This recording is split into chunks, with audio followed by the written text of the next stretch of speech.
Lord of the Rings, because it's not like they can leave it alone now, can they? Now, the other day, we were seeing how, according to some, whatever the heck you can call them, article writers, journalists, whatever the heck, apparently Lord of the Rings is insufferable now. You can't watch it. It's not apt for the modern audiences. It's offensive. It's not right. Well, there is more to it, because last time we did a video about it, and it was interesting because, like, people were saying, like, and I was thinking, what the heck are they going to accuse?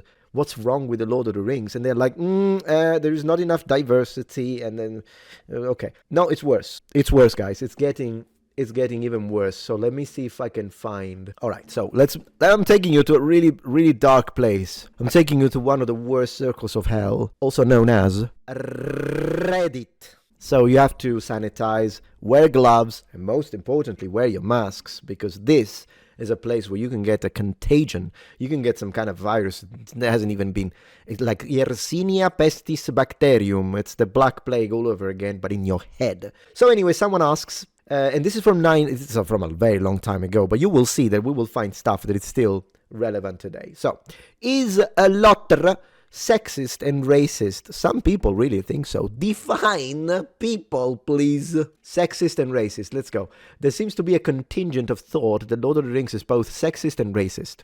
Mostly because of the lack of women characters and POC. POC. Eowyn is the only notable woman. Women. Hey, come on. Singular character in Lothar. The Hobbit features 0 notable women. The men who are the enemy are described often as swarthy, but let's break it down. The Dunlings, barbarian-like tribes, the Easterlings, Eastern Asian influence, the Southrons, Haradrim, Middle Eastern Muslim influence. I know this is a fictional world, but what are your thoughts on this? Also, to go further, some people prescribed orcs to blacks. This is way too extreme for me, but I think it is worth a mention. Man, there's a lot to unpack here. And again, once again, before you say it doesn't matter, because just the other day we watched and read an article which was from 2 weeks ago, and it was latching onto this. So, in fact, leeching is a good expression. What that means is that this was the beginning, probably. In fact, we could probably go further back. But this is when the first seed started to be spread, and now we have to deal with the consequences of that harvest. So it is important to try to look at it at the root. All right, yeah. So, anyway, of course, there are other. I don't even know how to start. Let's begin with the woman part, because that's the easiest one. I'm going to address it very quickly. But today we're going to focus mostly on this. I am going to focus on this. Is this racist? Is this sexist? Well, the sexist will do it first, but is this actually racist that what's his name, Tolkien, decided to paint these populations in this negative light, and probably because he's a European colonizer, white supremacist, right? That's, of course, the idea. So first I'm going to talk about the sexism accusation, which is one of the stupidest thing that you could ever say. Lord of the Rings, where is it? 1 second, please. I'm trying to get a good picture, because we need some good picture, and then I'll show you a bonus nonsense in a second. Wait for the bonus nonsense. It's a card. Spoiler alert. First and foremost, Eowyn, if I'm mispronouncing it, I apologize, is not like a little side character. But regardless, you know who is a female who is very important in this world? Galadriel. Galadriel in the Lord of the Rings is considered one of the most powerful entities in the entire setting. Galadriel. Explain to me how. Maybe she's a white supremacist, we'll see.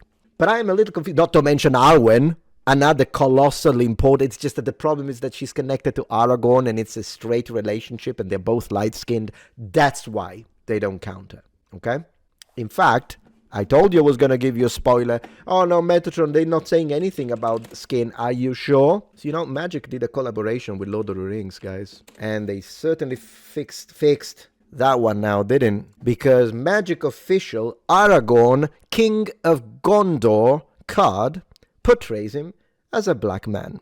So, not only they fixed it because this was unacceptable, of course. What are you talking about? What? An elf finding a white man Attractive? Falling in love? Absolutely not.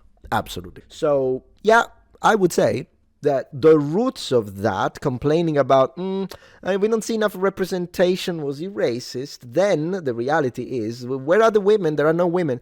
Yeah, because she's not acceptable. She's not independent. She loves the guy. She's willing, even though she's an elf, she is fine dealing with his mortality because of love. But he's a white man and he's straight. That's disgusting. So we swap it. So now the hero, King of Gondor, is a powerful, empowered black man.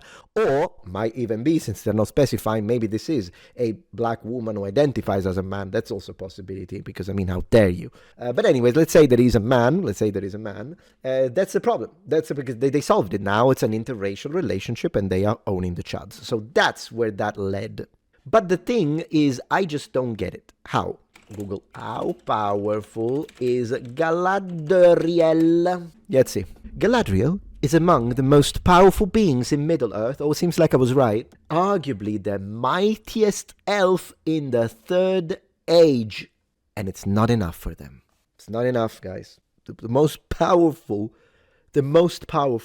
And this is written from a guy from a while ago, so you know that Tolkien clearly doesn't have a problem where he thinks women belong in the kitchen if he makes one of the most powerful beings in the entire thing a beautiful, powerful elf. Now, given, people might be like, why didn't he make a lesbian black woman? Because he's not freaking a woke imbecile from 2026 is why. But still, I think there is no ground to think that Tolkien in any way, shape or form could be considered any sort of, I don't know, misogynist or whatever the heck. He hated women, so there are no notable women.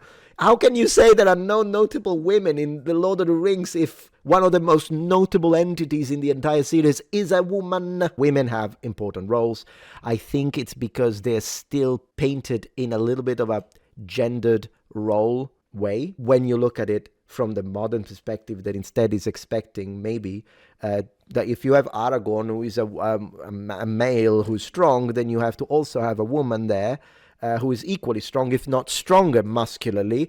Yeah, that's not what Tolkien was into. Thank the gods. And so you're never going to see that. But it's clearly not a situation of sexism. So that can be debunked immediately with a single name, Galadriel. So let's move on to the more juicy part of all this, which is this. All right, so there are populations that are described in The Lord of the Rings, and clearly these populations weren't just born from the free imaginative thought of the creative mind of Tolkien, but he took inspiration, as he did for a lot of other things that he created, because of course you can see he took a lot of inspiration from medieval England and stuff that he loved. Totally fine. And lore and folklore of European folklore, including Nordic folklore. There is a lot of inspiration that he's taking. So when defining these people, instead of coming up with, I don't know, the Dunderlings are people with, I don't know, they are red, they are tall, they have one eye, and instead of completely making it up, he decided to kind of take inspiration from historical populations and represent them accordingly, with his own twist and his own imaginative add-ons and all that. Okay. So, is there a problem? Is it racist to imagine the Easterlings as some kind of Eastern Asian influence? Absolutely not. Because the reality is, and even more, and then the Muslims, I'm going to get to that in a second. No, there's nothing racist about it, because if you really think about it, think about the Mongols. The Mongols were a formidable horde.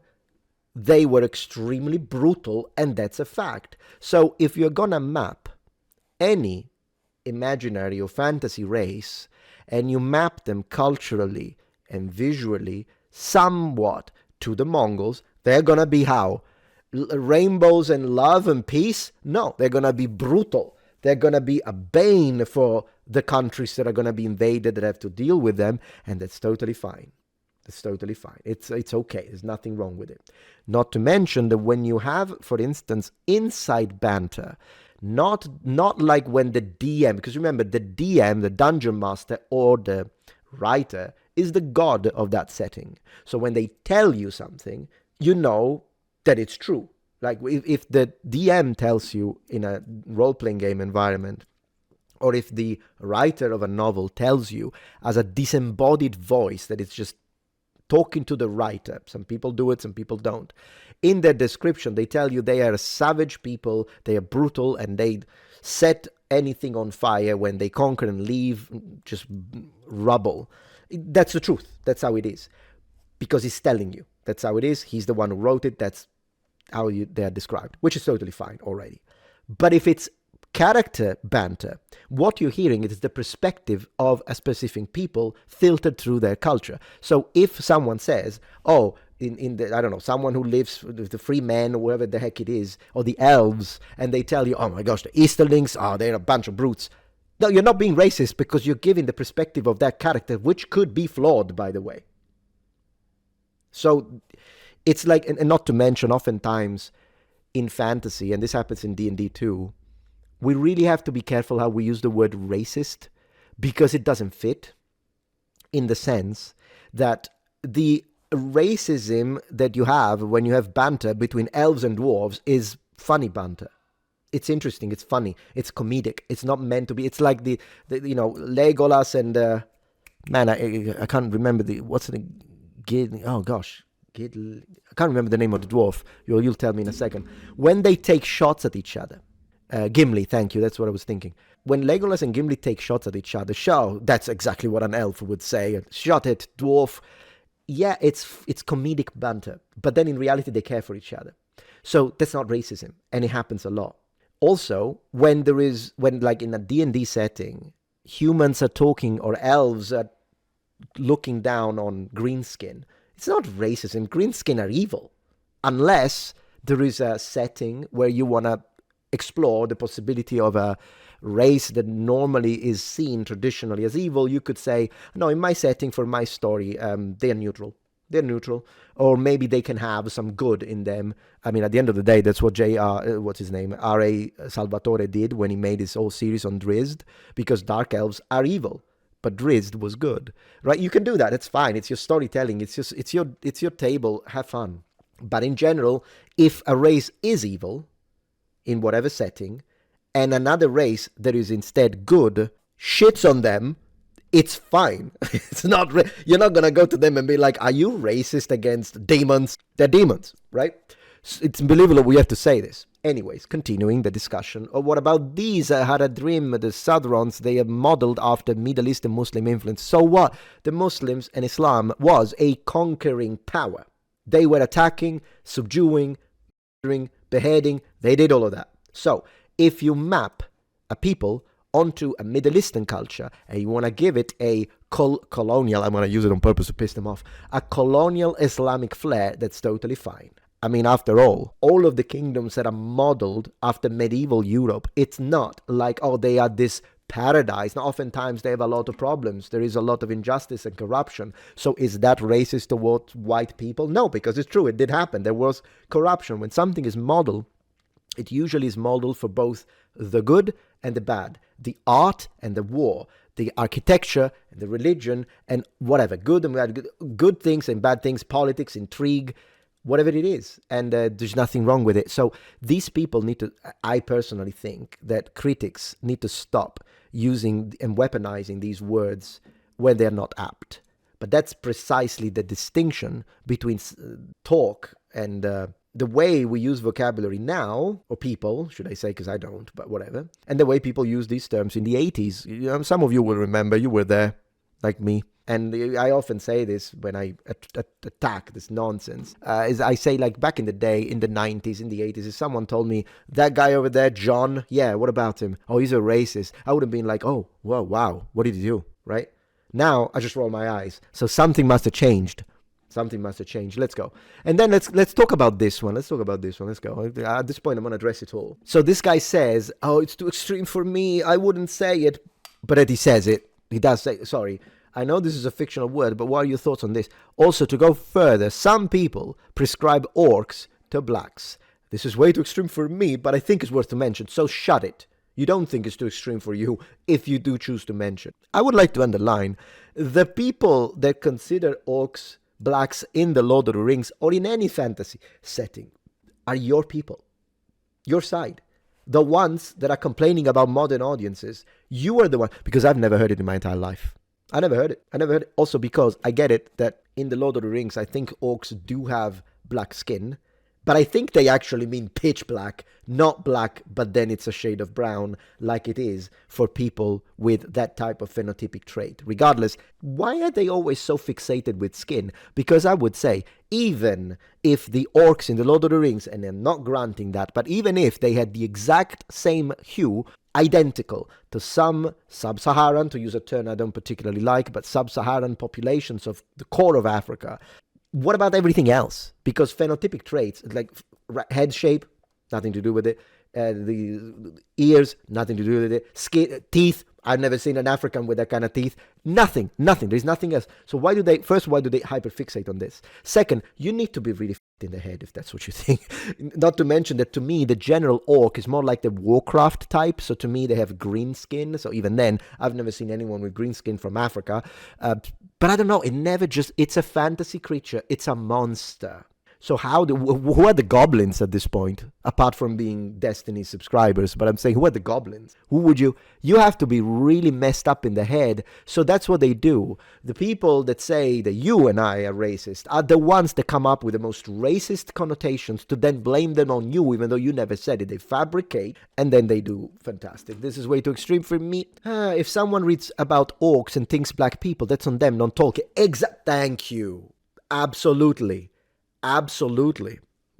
That's exactly the thing, though. It's similar to that situation that happened when I was making videos on J.D. Vance because, not for politics, by the way, but for some accusations that he was getting, that people were calling him racist. And I'm like, how can he be racist? He married a brown woman. How can he be racist? And you would think that that's sufficient enough of a comeback for then people to at least, maybe they will still think he's secretly racist, but, and I guess, I don't know, he may do with this one, I don't know. But I thought that they would stop the attack line because it is that stupid. How are you going to call him a racist if he married a non-white woman? Now, you know what they say, and I have a dedicated video to this because I couldn't believe it. They said, when a white man marries a POC, their words, it's a slave fetish.